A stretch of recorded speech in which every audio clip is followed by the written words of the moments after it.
میں اپنی مسجد میں بیٹھا تھا, میرے ایک دوست ہیں, وہ میرے پاس آئے, مجھے کہتے ہیں مجھے فلاں نے بھیجا ہے. نہ پہلے آ کر مجھ سے سوال کرتے ہیں. میں نے اسے کہا حبیب الرحمان یہ سوال تیرے دماغ میں نہیں آ سکتا, بیک فیڈنگ ہے, تجھے کس نے بات سمجھا؟ نہیں میرے سوال ہے. وہ دوست ایسے ہے کہ میں نے اور اس میں 4th کلاس میں, ہم 4تھی میں اکٹھے پڑھے, تو مجھ پہ کہہ سکتا ہے. میں نے کہا بھیبا گال پوری کرے سے, یہ تجھے سمجھایا کس نے؟ نام لے گا تو بات بنے گی. مجھے کہتے ہیں مجھے فلاں نے سمجھا. میں نے کہا اچھا, مجھے سمجھ آ گئی.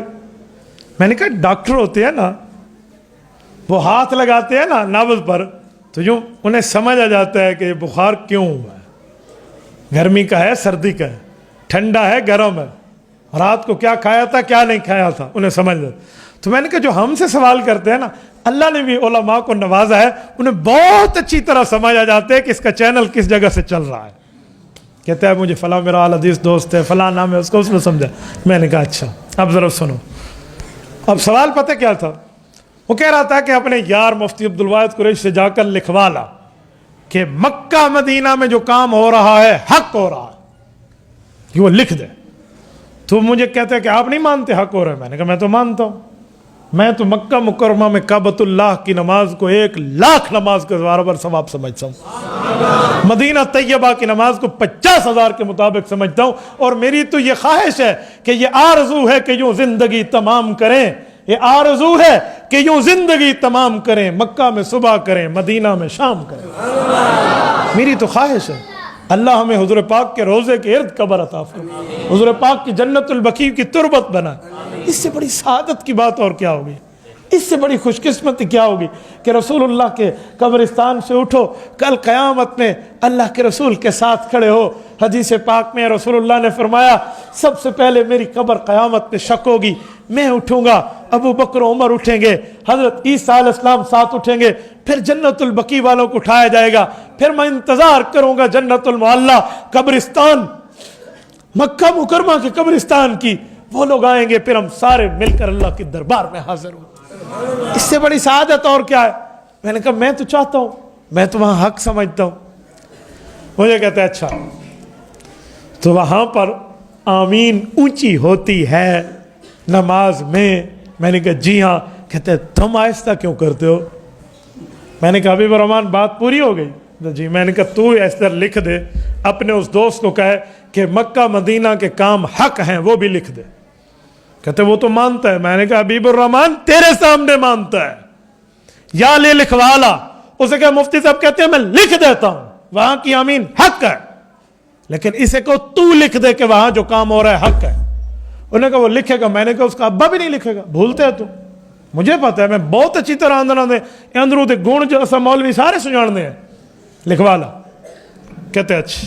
اس نے یوں کال کیا, اس نے کہا السلام علیکم. انہوں نے کہا یار واٹس ایپ پہ ذرا مجھے لکھ کر سینڈ کرنا ذرا کہ مکہ مدینہ میں مسجد نبوی میں مسجد حرام میں جو کام ہو رہا ہے سارے حق ہیں جو امام کر رہا ہے خطیب کر رہا ہے.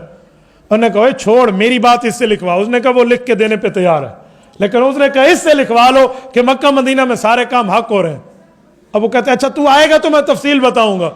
اس نے نہیں لکھ کے دیا تو یہ بھی پریشان ہوا. مجھے کہتے ہیں ایک کیا مسئلہ ہے؟ میں نے کہا شروع میں چھپایا کیوں تھا, سیدھا بتاتا کیا مسئلہ ہے, میں بتاتا تمہیں. کہتا ہے یار آپ بتاؤ کیا مسئلہ ہے. میں نے کہا مسئلہ یہ ہے کہ انہیں صرف ایک آمین وہاں کی نظر آ رہی ہے, انہیں وہاں کی 20 رکعت تراویح نظر نہیں آتی, انہیں وہاں کے 3 وتر نظر نہیں آتے, انہیں وہاں کے جمعہ کے 2 خطبے ہوتے ہیں. اللہ کی قسم میں نے اپنی کانوں سے کئی بار سنے اور اپنی آنکھوں سے دیکھے, جمعہ کے 2 خطبے ہوتے ہیں, اور یہ میرے یار بھائی ایک خطبہ پڑھتے ہیں. میں نے کہا ان کو وہاں جمعے کے 2 خطبے نظر نہیں آتے. ان کو ماشاء اللہ تعالی وہاں کبھی امام سر ننگا نماز پڑھاتے نظر نہیں آئے گا, ٹھیک ہے. اور یہ جو جس انداز میں ٹھہرتے ہیں وہاں والا یوں نہیں ٹھہرتا, اور عورت کی طرح سینے پہ ہاتھ باندھنے کی ترتیب امام کعبہ کی نہیں ہے.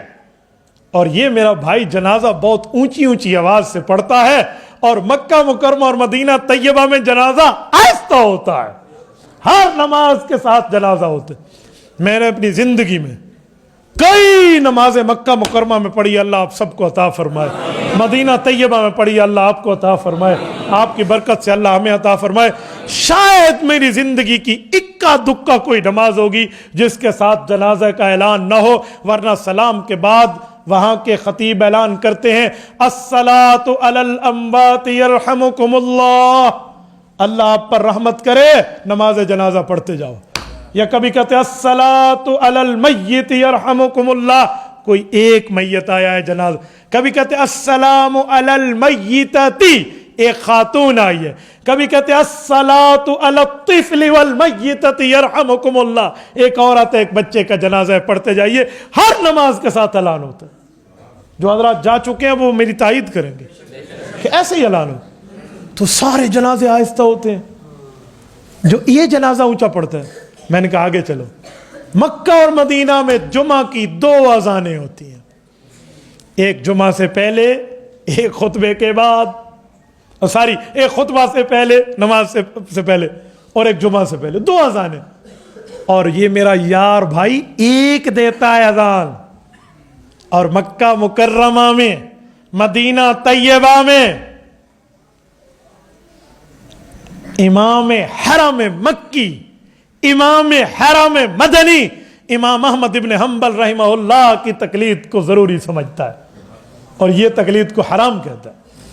اور مدینہ طیبہ میں حضرت امام اعظم ابو حنیفہ رحمہ اللہ کا نام حضور کے روزے کے ساتھ واضح لکھا ہوا ہے. نعمان بن ثابت رضی اللہ عنہ, امام حنیفہ کو رضی اللہ عنہ لکھا ہوا ہے وہاں. ٹھیک ہے, تو وہاں یہ نام موجود ہے. اسے کہ تو مکہ مدینہ والے تو لکھ امام حنیفہ کا نام اپنی مسجد کے محراب پر. میں مانوں تجھے مکہ مدینہ سے محبت ہے, اور مکہ مدینہ میں 3 طلاقیں ہو جائیں تو وہاں کے لوگ یہ جھوٹ نہیں بولتے کہ 3 2 تو 1 ہوتی ہے. وہ کہتے ہیں بھئی 1 2 تو 1 ہوتی ہے, 2 2 تو 2 ہوتی ہیں, 3 2 تو 3 ہوتی ہے. اور یہ ایک کی بات کرتا ہے, اسی لیے حبیب الرحمن یہ تجھے کبھی لکھ کے نہیں دے گا. اس نے کہا ٹھیک ہے. وہ جب اس کے پاس گیا تو واقعی لکھ کے نہیں دیتا تھا, تو وہ اس سے لڑ بھیڑ کے واپس آیا. مجھے کہا مولوی صاحب ایک جواب دے دے, بات ختم ہو گئی. وہاں اونچی آمین ہوتی ہے, تم اونچی آمین کیوں نہیں کرتے, یہ بتا دو, بس بات فائنل ہو گئی. اور وہاں رفع الیدین ہوتا ہے نماز میں, تم رفع الیدین نہیں کرتے, یہ مجھے سمجھا دو. میں مان گیا تم ٹھیک ہو. وہ جواب نہیں دیتا تھا, میں نے اس کے پاس بڑی بحثیں کی ہیں.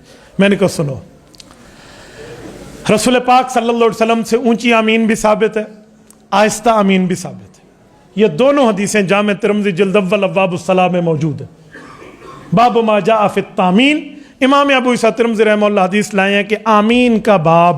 وہاں پر ایک حدیث لائے ہیں خفض بہا صوتا, اور ایک لائے ہیں مد بہا صوتا, اونچی آواز سے بھی آہستہ سے بھی. اب مسئلہ یہ ہے کہ جیسے بھی کرو لیکن دوسرے کو غلط نہیں کہو. کہتے ہیں ہاں, تو میں نے کہا اسی لیے وہ لوگ کرتے ہیں اور آہستہ کو بھی سنت سمجھتے ہیں. میرا یہ بھائی اونچی کہتا ہے اور آہستہ کو غلط کہتا ہے, اسی وجہ سے اس سے پھڈا ہے, اس سے نہیں ہے. فائنل ہو گئی بات. رہا رفع الیدین کا مسئلہ, تو رفع الیدین وہ لوگ کرتے ہیں سنت سمجھ کے, اور یہ میرا بھائی کرتا ہے فرض سمجھ کے. کیوں؟ سنت چھوٹ جائے تو نماز ہوتی ہے یا نہیں ہوتی, اور فرض چھوٹ جائے تو یہ کہتے ہیں رفع یدین کے بغیر نماز نہیں ہوتی. وہاں والا تو ایک بھی نہیں کہتا, وہاں تو ہم بغیر رفع الیدین کے نماز پڑھتے ہیں. اللہ کی قسم آج تک میں کسی نے نہیں کہا, اور مجھے الحمدللہ یہ سعادت ہے, میں نے کعبۃ اللہ کی پہلی صف میں کئی بار نمازیں پڑھی ہیں. میں الحمدللہ رب کریم کے فضل سے, اللہ کے احسان سے, اللہ کی بڑے کرم نوازی سے کہتا ہوں, میں نے کئی بار پہلے صف میں ٹھہر کر مسجد نبوی میں اور بیت اللہ میں نمازیں پڑھی ہیں. مجھے تو کبھی کسی نے نہیں کہا کہ تیری نہیں ہوتی, تیری نہیں ہوتی, تیری نہیں ہوتی. کیوں؟ وہ کہتے ہیں کرنا بھی سنت ہے, چھوڑنا بھی سنت ہے, وہ دونوں کو ٹھیک کہتے ہیں. اور میرا بھائی مجھے کہتے ہیں کرنا فرض ہے, نہیں کرے گا تیری نہیں ہوتی تو بے نمازی ہے, اس لیے اس سے پھڈا ہے, اس کا احترام ہے. یہ بھی آج کے بعد کہنا شروع کر دے تیری بھی ٹھیک میری بھی ٹھیک, میں کہوں گا السلام علیکم ماشاءاللہ بہترین, میرا مسئلہ ختم ہو جائے گا. اور میرے بھائی مسئلہ یہ ہے, تو کہتے ہیں اچھا مجھے سمجھ آ گیا. تبارك الذي نزل الفرقان على عبده ليكون للعالمين نذيرا.